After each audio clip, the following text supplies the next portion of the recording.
आम्रपाली को इतिहास की सबसे सुंदर वेश्या कहा जाता है और भगवान बुद्ध के पवित्र हाथों से उनके संग में शरण पाने वाली पहली वेश्या होने का ऐतिहासिक गर्व भी आम्रपाली के ही हिस्से में आता है। वह इतनी सुंदर थी कि उसके लिए दुनिया के पहले गणतंत्र लिच्छवी और भारत के सबसे शक्तिशाली साम्राज्य मगध के बीच में संघर्ष प्रारंभ हो गया था। मगध का सम्राट बिंदुसार उसके रूप पर इतना मोहित था कि वह भेष बदलकर लिच्छवी की गलियों में एक सामान्य मनुष्य की तरह टहलता रहता था। और फिर आम्रपाली के जीवन में बहुत सारी घटनाओं के बीच एक रोचक घटना घटती है। उसके बगीचे में भगवान बुद्ध अपने शिष्यों के साथ पधारते हैं और फिर घटनाएं इस तरह से रोचक मोड़ लेती हैं कि आपको भी सुनकर मजा ही आ जाएगा और अंत में आपकी आंखों से आंसू तो अवश्य ही निकल आएंगे। तो आप इस कहानी को विस्तार पूर्वक जानने के लिए इस वीडियो को अंत तक सुनिए और हमारे चैनल को सब्सक्राइब करके इस वीडियो को लाइक और शेयर जरूर कीजिए और हम आपको इस रोचक कहानी से रूबरू कराते हैं। अब आइए प्रारंभ करते हैं। लगभग 3000 साल पहले की बात है। वैशाली लिच्छवी गणतंत्र की एक प्रधान नगरी और रियासत थी। नगर व्यापारियों, जौहरियों, शिल्पकारों और भिन्न भिन्न प्रकार के देश विदेश के यात्रियों से परिपूर्ण था। श्रेष्ठीचत्वर नगर का प्रधान बाजार था, जहां जौहरियों और बड़े बड़े व्यापारियों की कोठियां थीं और जिनकी व्यापारिक शाखाएं समस्त उत्तर भारत में फैली हुई थीं। चूंकि नगर इतना महान था तो उसकी रक्षा के लिए सैनिक भी वहां उपस्थित ही होते। उन्हीं सैनिकों में से एक था महानामन। महानामन उस नगर की रक्षा के लिए रात्रि में नियुक्त होता था। हर रोज शाम को वह पहरे पर आता और सुबह की पहली किरण के साथ ही अपने घर चला जाता था। महानामन की शादी हुए बहुत अधिक समय व्यतीत हो गया था। वह प्रौढ़ावस्था में पहुंच चुका था, लेकिन उसने अभी तक संतान का मुख नहीं देखा था। रोज की तरह उस दिन भी वह शाम को पहरे पर आया और रात भर अपने पहरे पर मुस्तैदी के साथ डटा रहा। लेकिन सुबह के नजदीक आते ही उसकी आंख झपकने लगी थी और ऐसा रोज ही होता था। वह खड़े खड़े भाले का सहारा लेकर ऊँघने लगा। उसी समय सुबह हो आई और सुबह की रक्षा के लिए जो टुकड़ी तैनात थी वह दल वहां पर आ पहुंचा। उस दल में से एक नए नवेले युवक ने महानामन को जगाते हुए कहा, महानामन जगिए, अब सुबह हो गई है, आप अपने घर जाकर विश्राम कीजिए। ऊँघता हुआ महानामन सचेत हुआ। उसने एक अंगड़ाई ली और फिर उस नवयुवक को आशीर्वाद दिया, तुम्हारा कल्याण हो, और उसके बाद भाला टेकता हुआ अपने घर की तरफ चल निकला। लेकिन आज की सुबह उसके लिए एक नई सुबह लेकर आने वाली थी। जैसे ही वह नींद में झूमता हुआ ऊँघता हुआ अपने दरवाजे के पास पहुंचा तो अचानक अपने घर के बगल में जो आम का पेड़ था वहां पर उसने एक श्वेत वस्तु देखी। उसे आश्चर्य हुआ। वह कुतूहलवश उसके नजदीक गया तो देखा कि सफेद कपड़ों में लिपटी हुई एक नवजात बच्ची वहां पर बड़े आराम से सो रही है। उसकी मीठी नींद देखकर लग रहा था जैसे रात्रि के अंतिम पहर में ही उसकी माँ ने एक अंतिम बार उस शिशु को भरपेट दुग्ध पान कराया था और फिर उस अभागी माँ ने उस शिशु को वहीं पर छोड़कर अपने जीवन में आगे बढ़ गई थी। महानामन ने जैसे ही बच्ची को देखा तो उसके अंदर का पिता जाग गया। वह स्नेह से परिपूर्ण हो गया और उसी स्नेहातिरेक में उसने अपनी पत्नी को जोर से आवाज लगाई। महानामन की पत्नी ने जब आवाज सुना तो वह बाहर निकल आई और बाहर आकर उसने भी देखा कि इतनी सुंदर बच्ची सफेद कपड़े में लिपटी हुई इस तरह से सो रही है जैसे स्वर्ग से कोई फरिश्ता धरती पर आकर विश्राम कर रहा हो। दोनों का मन गदगद हो गया। उन दोनों ने बच्ची को बारी बारी से उठा करके प्यार किया। कुछ समय तक उन्होंने इंतजार भी किया कि कोई आए और इस बच्ची को लेकर जाए, लेकिन कोई नहीं आया। शायद ईश्वर ने उन दोनों के लिए ही उस बच्ची को उत्पन्न किया था। उस बच्ची को पाकर उस निसंतान दंपति के हृदय में अपार स्नेह का उदय हुआ और फिर वह बच्ची उसके ही घर में पलने बढ़ने लगी। उस महानामन और उसकी पत्नी ने बच्ची का नाम रखा आम्रपाली, क्योंकि आम के पेड़ के नीचे वह मिली हुई थी।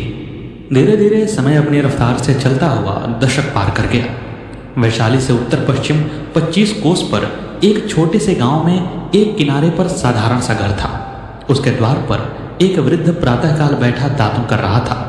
अचानक से उसने अपने पीछे आहट सुनी और सुनकर जब पीछे को देखा तो एक चंपक पुष्प की कली के समान 11 वर्ष की अति सुंदर बालिका जिसके घुंघराले बाल लहलहा रहे थे, दौड़ती दौड़ती बाहर आई और वृद्ध को देखकर उससे लिपटने को लपकी तो उसके पैर फिसल गए और वह गिर पड़ी और गिरने के बाद बाल सुलभ रुलाई उसकी फूट गई। वृद्ध ने दांतुन फेंक कर दौड़कर बालिका को उठाया, उसकी धूल झाड़ी और फिर बालिका ने रोते हुए स्वर में ही कहा कि बाबा, घर में आटा बिल्कुल नहीं है, हम लोग क्या खाएंगे। वृद्ध ने उसे गोद में उठाते हुए कहा, कुछ चिंता नहीं, मैं अभी गेहूं पिसवाने की व्यवस्था करता हूं। बालिका ने कहा, गेहूं का भी तो एक दाना नहीं है। वृद्ध क्षण भर को अवाक रहा और उसने फिर कहा, तब ठहर, मैं अभी शिकार मार कर लाता हूं। बालिका ने और रोकर कहा, नहीं नहीं, मैं पक्षी का मांस नहीं खाऊंगी। वह वृद्ध सैनिक वही महानामन था और कन्या थी आम्रपालिका। वृद्ध की पत्नी का स्वर्गवास हुए 8 साल व्यतीत हो गए थे। उसके बाद कन्या की परिचर्या में बाधा पड़ती देखकर महानामन ने राज सेवा छोड़कर अपने ग्राम में आकर बालिका की सेवा शुश्रूषा अबाध रूप से करने का निश्चय कर लिया था। वह गत 8 वर्षों से इसी गांव में रहता था। आम्रपालिका को उसने इस तरह पाला जैसे पक्षी चोगा दे दे करके अपने शिशु को पालता है। परंतु खेद है, धीरे धीरे उसकी छोटी सी कमाई की जो छोटी सी पूंजी थी वह कितने भी यत्न करके खर्च करने पर समाप्त हो गई और फिर धीरे धीरे पत्नी के स्मृति रूप में जो 2-4 आभूषण बचे थे वह भी पेट की ज्वाला में स्वाहा हो गए। अब आज क्या किया जाए? अब तो आटा भी नहीं, एक दाना गेहूं का भी नहीं और ऊपर से वृद्ध के प्राणों की पुतली आम्रपालिका इसके लिए चिंता कर रही है। यह तो और भी कष्ट की बात थी। इस पर वृद्ध ने हंसकर कहा, अच्छा, मैं अभी गेहूं लिए आता हूं। इतना कहकर वृद्ध ने बालिका के तड़ातड़ 3-4 चुम्बन लिए और उसे गोद से उतारते उतारते 2 बूंद आंसू गिरा दिए। बालिका भीतर गई और वृद्ध चिंता मग्न बैठ गया। अंततः उसने एक बार फिर महाराज की सेवा में उपस्थित होकर पुरानी नौकरी की याचना करने का निश्चय किया। उसके बाहु का पौरुष तो थक चुका था, परंतु क्या किया जाए, कन्या का विचार सर्वोपरि था। फिर भी वृद्ध के अति गंभीर होने का यही मात्र कारण नहीं था। लाख वृद्ध होने पर भी उसकी भुजाओं में बल था, बहुत बल था, पर उसकी चिंता थी बालिका का अप्रतिम सौंदर्य। क्या हजारों लड़कियां भी एक साथ मिलकर उस पारिजात फूल से सुंदर आम्रपालिका की बराबरी कर सकती थी? इस पुष्प में उतनी गंध, कोमलता और सौंदर्य था। उस वृद्ध को भय था कि राज्य नियमानुसार वह विवाह से वंचित करके कहीं नगर वेश्या न बना दी जाए, क्योंकि लिच्छवी गणतंत्र में यह कानून था कि राज्य की जो कन्या अत्यधिक सुंदरी होती थी उसे किसी एक पुरुष की पत्नी न होने दिया जाकर नागरिकों के लिए सुरक्षित रखा जाया करता था। वास्तव में इसी भय से महानामन राजधानी छोड़कर भागा था, जिससे किसी की दृष्टि उस बालिका पर न पड़े। पर अब उपाय न था। महानामन ने राजधानी में एक बार जाने का निश्चय किया और फिर वैशाली की ओर जाने वाली सड़क पर वर्षा के कारण उस दिन बड़ी कीचड़ हो रही थी। कहीं कहीं तो नालों का पानी कच्ची सड़क को तोड़कर सड़क पर नदी की ही तरह बह रहा था। अभी वर्षा हो चुकी थी। वह वृद्ध और उसकी पुत्री आम्रपाली दोनों भीग गए थे, पर धीरे धीरे बढ़ते चले जा रहे थे। हवा बंद थी, गर्मी बढ़ गई थी और दूर के पर्वतों की चोटियों में अस्त होते हुए सूर्य को देख देख कर वृद्ध को डर भी लग रहा था। डर इसलिए कि उसके साथ उसकी बालिका थी। निकट किसी बस्ती के चिन्ह भी नहीं थे और यदि कहीं चौपट में अंधेरा हो गया तो रात कहाँ कटेगी, बच्ची खाएगी क्या? यही वृद्ध के भय का कारण था। वह लाठी टेकता टेकता धीरे धीरे आगे बढ़ रहा था। वह स्वयं थक गया था और बालिका तो क्षण क्षण में विश्राम की इच्छा प्रकट कर रही थी। बालिका ने एक बार कहा कि पिताजी, अब मैं और नहीं चल सकती, मेरे पैरों में तो देखो लहू बह रहा है, वे फट गए हैं। वृद्ध ने स्नेह से उसे चुमकार कर कहा, अब थोड़ी दूर और है, निकट ही कहीं गांव या बस्ती मिलने पर ठहरने में सुविधा रहेगा। पर बालिका और कुछ पग चलकर मार्ग में ही एक ऊंची जगह पर बैठ गई। वृद्ध भी निरुपाय हो गया, पास ही बैठ गया। अंधकार ने चारों ओर से उन्हें घेर लिया था। सहसा बालिका ने चौंक कर कहा, पिताजी देखिए, घोड़ों के टापों का शब्द सुनाई दे रहा है। वृद्ध ने उठकर दूर तक दृष्टि करके देखा। सड़क के निकट एक घना सेमल का वृक्ष था, जिसके नीचे घोर अंधकार था। वृद्ध कन्या का हाथ पकड़कर वहीं जा छिपा। आकाश में अब भी बादल घिर रहे थे और फिर जोर जोर की वर्षा होने के रंग ढंग दिख पड़ते थे। बीच बीच में बिजली भी चमक जाती। थोड़ी देर बाद बहुत से सवार वहां पर आ पहुंचे जो कि नगर के रक्षक ही थे। वर्षा भी शुरू हो गई थी। सवारों ने निश्चय किया कि उस वृक्ष के नीचे ही आश्रय ले। वृद्ध भय से बालिका को छाती में छिपाए वृक्ष की जड़ से चिपक कर बैठ गया। उसे भय था कि ये भूखे सैनिक यदि इस छोटी सी बच्ची को देख लेंगे तो फिर उसका क्या हसर करेंगे। लेकिन किस्मत को कुछ और ही मंजूर था। सहसा बिजली की चमक में अश्वारोहियों ने वृक्ष के निकट मनुष्य की मूर्ति को देखकर कहा, अरे वृक्ष के निकट यह कौन है। वृद्ध वहां से हटकर चुपचाप खेत में जाने लगा तो सैनिकों को लगा कि कोई घुसपैठ ही आए। तुरंत ही एक सधा हुआ वर्षा आकर उसकी छाती को विदीर्ण कर गया। वृद्ध एक चित्कार करके धरती पर गिर गया और अपने जन्म के समय ही अनाथ हो जाने वाली वह बालिका एक बार फिर से अनाथ हो गई और जोर से चिल्ला उठी। अश्वारोही दल ने निकट जाकर देखा, मृत पुरुष वृद्ध और निःशस्त्र है। पर कन्या को देखते ही बर्छा फेरने वाले सवार ने कहा, वाह, इस वृद्ध को मारकर क्या रत्न मिला है, इसमें कोई साझा नहीं करूंगा मैं।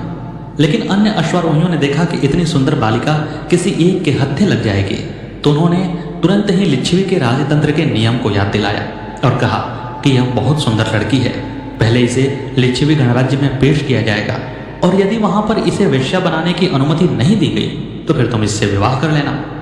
सैनिक अकेला था और अश्वारोही बहुत सारे थे, वह क्या कर सकता था।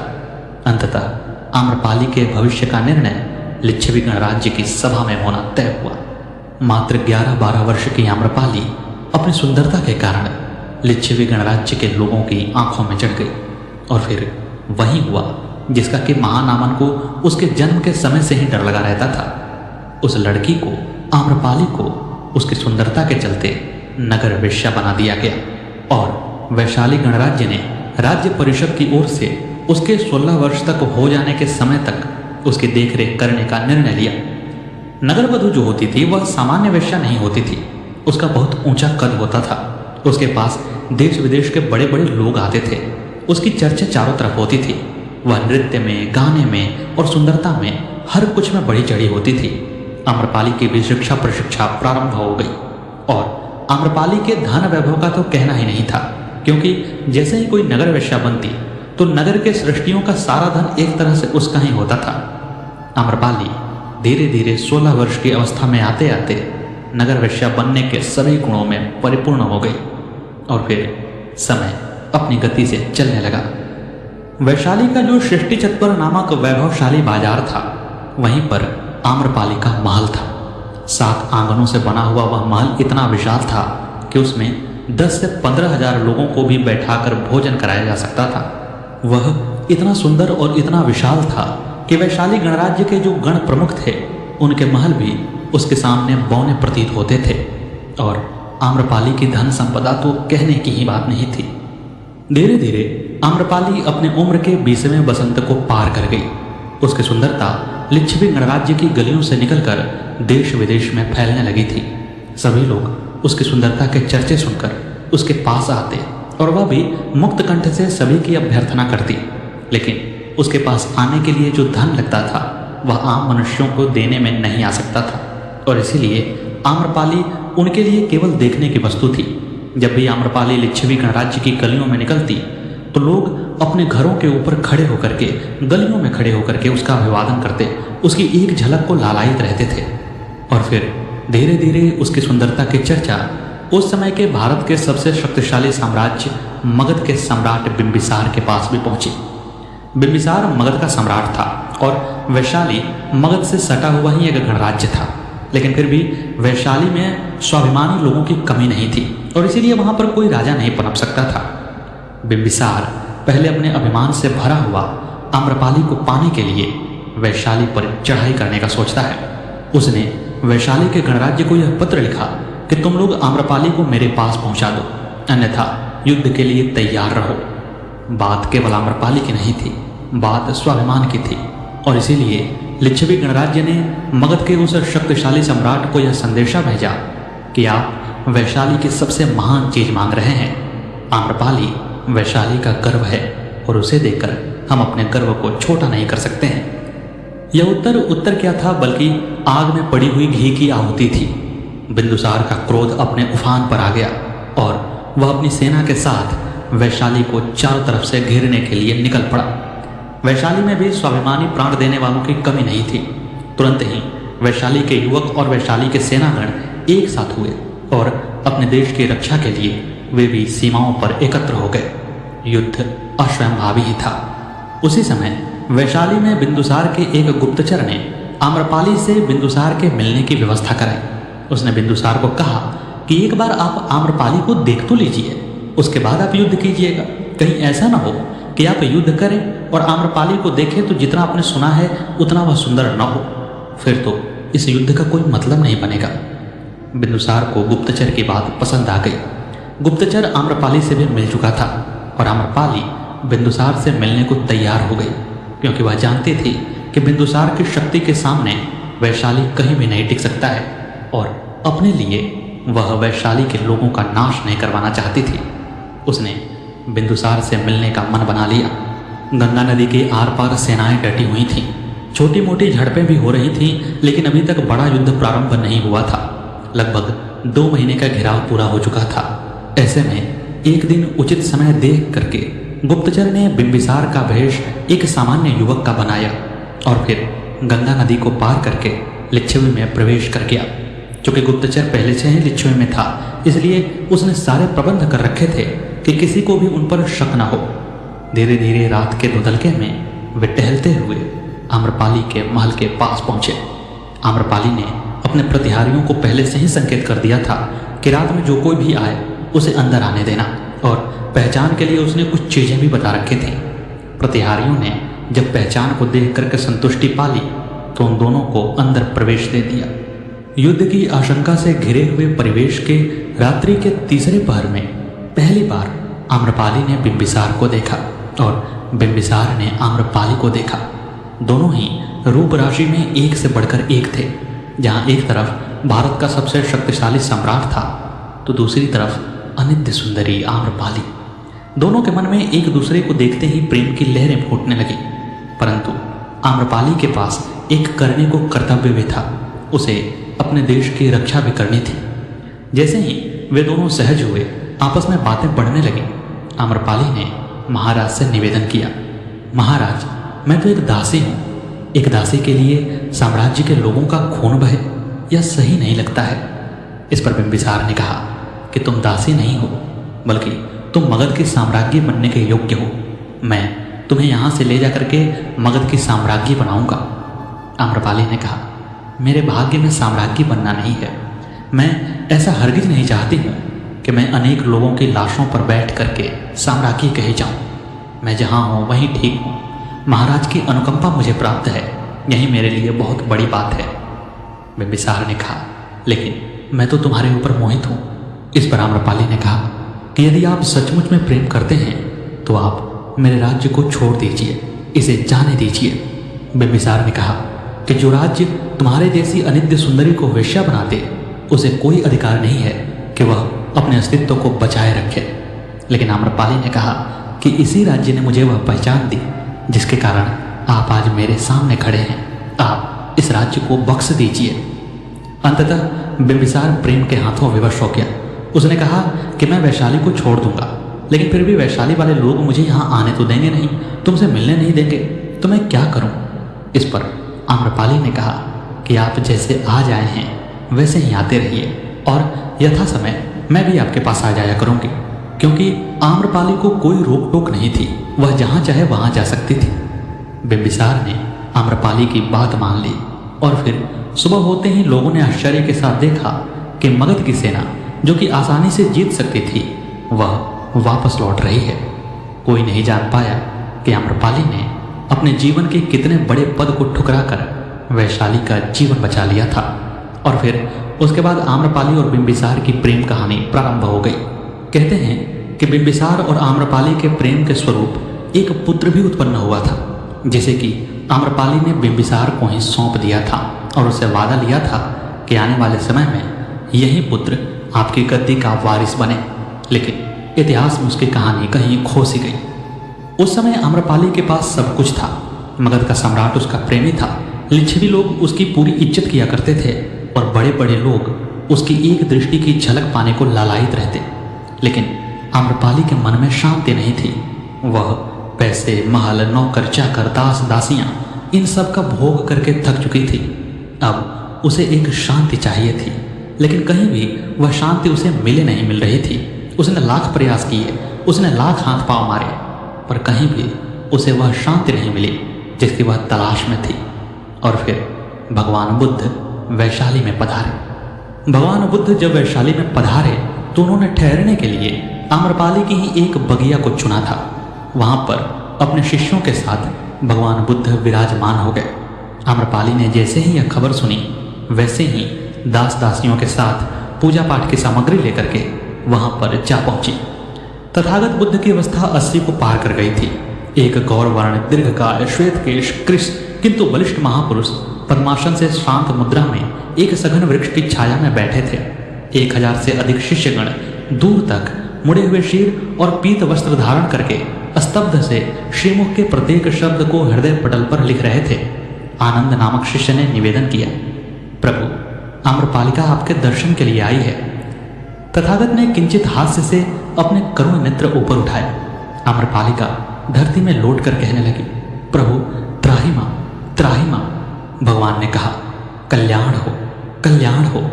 आनंद ने कहा, उठो आम्रपाली, महाप्रभु प्रसन्न हैं। आम्रपाली ने यथाविधि भगवान का अर्घ्यदान, पाद्य और पूजन आदि किया और फिर उनके चरणों की धूली आंखों से लगाई और हाथ बांधकर सम्मुख खड़ी हो गई।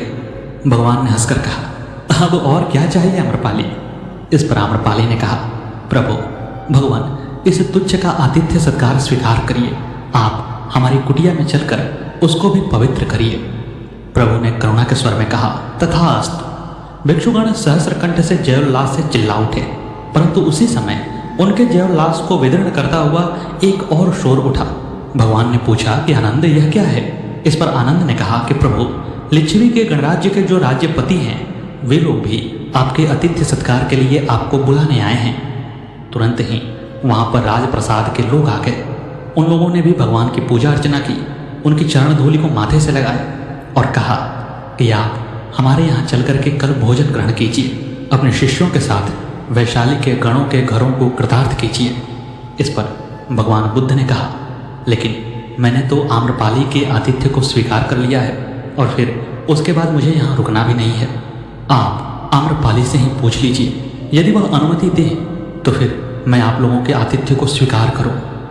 आम्रपाली का रथ निकल चुका था। लिच्छवी गणतंत्र के लोगों ने अपने रथ को तेज भगाया। वे सभी आम्रपाली के रथ के बराबर में आए। आम्रपाली ने भी अपने सारथी से कहा कि मेरा रथ इनके बराबर ले चलो, उनके पहिए के बराबर मेरा पहिया हो, उनके धुरे के बराबर मेरा धुरा रहे तथा उनके घोड़े के बराबर मेरा घोड़ा हो। लिच्छवी लोगों ने यह देखकर क्रोध मिश्रित आश्चर्य से पूछा, आम्रपाली के, यह क्या बात है? तो हम लोगों की बराबरी कर रही है। इस पर उत्तर में आम्रपालिका ने कहा, मेरे प्रभु, मैंने तथागत और उनके शिष्य वर्ग को भोजन का निमंत्रण दिया है और वह उन्होंने स्वीकार कर लिया है, फिर मैं आपकी बराबरी क्यों न करूं? इस पर लिच्छवियों ने कहा कि हे आम्रपाली, हमसे 1 लाख स्वर्ण मुद्रा ले लो, लेकिन वह भोजन हमें कराने दो। इस पर आम्रपाली ने कहा कि आप लोग तो एक छोटे से राज्य के राज्यपति हैं। यदि पूरी धरती का साम्राज्य भी मुझे मिल जाए तो मैं भगवान के आतिथ्य ग्रहण को किसी भी तरह से बेच नहीं सकती हूँ, दे नहीं सकती हूँ। यह मौका मेरे जीवन का सबसे सुंदर मौका है। अंततः लिच्छवियों ने आम्रपाली से कहा कि तुम धन्य हो आम्रपाली, तुम्हारा रथ हम लोगों से भी तेज चलना चाहिए। रथ बढ़ाओ, तुम हमसे ऊपर हो, हमसे आगे निकल गई। आम्रपाली का रथ अपने महल में आया। अगले दिन तय समय पर तथागत भी उस महल में पधारे। पूरा विशाल महल था। तथागत अपने 10,000 शिष्यों के साथ आए थे और सबके खाने पीने रहने की पूरी व्यवस्था आम्रपाली ने कर डाली थी। आम्रपाली के कक्ष में केवल 2 लोग गए, भगवान बुद्ध और आनंद। जब भगवान बुद्ध ने आसन ग्रहण कर लिया, उन्होंने भोजन ग्रहण कर लिया, तो आम्रपाली ने कहा कि भगवान, मैं आपसे कुछ मांग सकती हूँ? भगवान ने कहा, आम्रपाली, अब और तेरी क्या इच्छा है? इस पर आम्रपाली ने कहा, प्रभु आज्ञा कीजिए, कोई भिक्षु अपना उत्तरीय मुझे प्रदान करे। आनंद वहीं पर बैठे हुए थे। उन्होंने अपना उत्तरीय उतार कर आम्रपाली को दे दिया। क्षण भर के लिए आम्रपाली भीतर गई, परंतु दूसरे ही क्षण वह उसी वस्त्र को अंग से लपेटे आ गई। उस बौद्ध भिक्षु के प्रदान किए एकमात्र वस्त्र को छोड़कर उसके पास न कोई और वस्त्र था न आभरण। उसके नेत्रों से अविरल अश्रुधारा बह रही थी। भगवान विमूढ़ उसका व्यापार देख रहे थे। वह आकर भगवान के सम्मुख फिर लौट गई। भगवान ने शुभ हाथों से उसे स्पर्श करके कहा, उठो उठो हे कल्याणी, तुम्हारी इच्छा क्या है? इस पर आम्रपाली ने कहा, महाप्रभु, अपवित्र दासी की धृष्टता क्षमा हो। यह महानारी शरीर कलंकित करके मैं जीवित रहने पर बाधित की गई। शुभ संकल्प से मैं वंचित रही। प्रभु, यह समस्त संपदा कलुषित तपश्चर्या का संचय है। मैं कितनी व्याकुल, कितनी कुंठित, कितनी शून्य हृदया रहकर अब तक जीवित रही हूँ, यह मैं कैसे कहूँ? मेरे जीवन में आज वह क्षण आया जब मैं पुण्य के भोग का लाभ ले सकती हूँ, और इसीलिए हे महाप्रभु, आज आप प्रसन्न हो। जब भगवान के चरण रज से यह घर पवित्र हुआ, तब यहाँ विलास और पाप कैसा? उसकी सामग्री ही क्यों, उसकी स्मृति ही क्यों? इसीलिए भगवान के चरण कमलों में यह सारी संपदा, महल, अटारी, धन, कोष, हाथी, प्यादे, रथ, वस्त्र, भंडार सब समर्पित करती हूँ। प्रभु ने भिक्षा का उत्तरीय मुझे भिक्षा में दिया है। मेरे शरीर की लज्जा निवारण के लिए यह बहुत है स्वामी। आज से आम्रपाली भिक्षुणी हुई। अब यह इस भिक्षा में प्राप्त पवित्र वस्त्र को प्राण देकर भी सम्मानित करेगी। प्रभु, मुझे इसके लिए आज्ञा दें। इतना कहकर अपने अविरल अश्रुधारा से आम्रपाली भगवान के चरणों को धोने लगी। उस समय महावितराग बुद्ध के नेत्र आप्यायित हुए। उन्होंने तथास्तु कहा और खड़े होकर उसके सिर का स्पर्श किया और फिर आशीर्वाद देते हुए कहा, कल्याण हो, तुम्हारा कल्याण हो आम्रपाली। अचानक से हजारों हजार कंठ से जय आम्रपाली का गगनभेदी नाद उठा। हजारों लोग उसके पीछे चल पड़े। आम्रपाली उस पीत परिधान को धारण किए, नीचा सिर किए, पैदल उसी राजमार्ग से भूमि पर दृष्टि दिए धीरे धीरे नगर से बाहर जा रही थी, और उसके पीछे समस्त नगर वैसे ही उमड़ता जा रहा था जैसे उसके वैभव के दिनों में उमड़ता था। लेकिन आज उन सब की आंखों में उत्सुकता की जगह आम्रपाली के लिए एक सम्मान था, उसके लिए एक दैवीय भावना थी। खिड़कियों से पौर वधुएं पुष्प और खेल की वर्षा कर रही थीं। भगवान ने कहा, हे आनंद, यह स्थान बौद्ध भिक्षुओं का प्रथम विहार होगा। बौद्ध भिक्षु यहाँ रहकर सन्मार्ग का अन्वेषण करेंगे। यही तथागत की इच्छा है। और फिर आम्रपाली का वह निवास स्थान पहला बौद्ध विहार बना। आनंद ने सिर झुकाया। भिक्षुमंडल जयनाद कर उठा और बुद्ध भगवान धीरे धीरे उठकर नगर के राजमार्ग से आते हुए आम्रपालिका की उसी बगिया में आकर अपने आसन पर विराजमान हुए। कुछ ही दूर एक वृक्ष की छाया में आम्रपालिका स्थिर बैठी थी। भगवान को देखकर वह उठी, धीर भाव से प्रभु के सम्मुख आकर खड़ी हुई। भगवान ने उसकी ओर देखा। आम्रपालिका ने विनय होकर कहा, बुद्धं शरणं गच्छामि, धम्मं शरणं गच्छामि, संघं शरणं गच्छामि। तथागत स्थिर हुए। उन्होंने तत्काल पवित्र जल उसके मस्तक पर सिंचित किया और पवित्र वाक्यों का उपदेश देकर कहा, भिक्षुओं, महासाध्वी आम्रपालिका का स्वागत करो। और फिर जयनाद से दिशाएं गूंज उठी।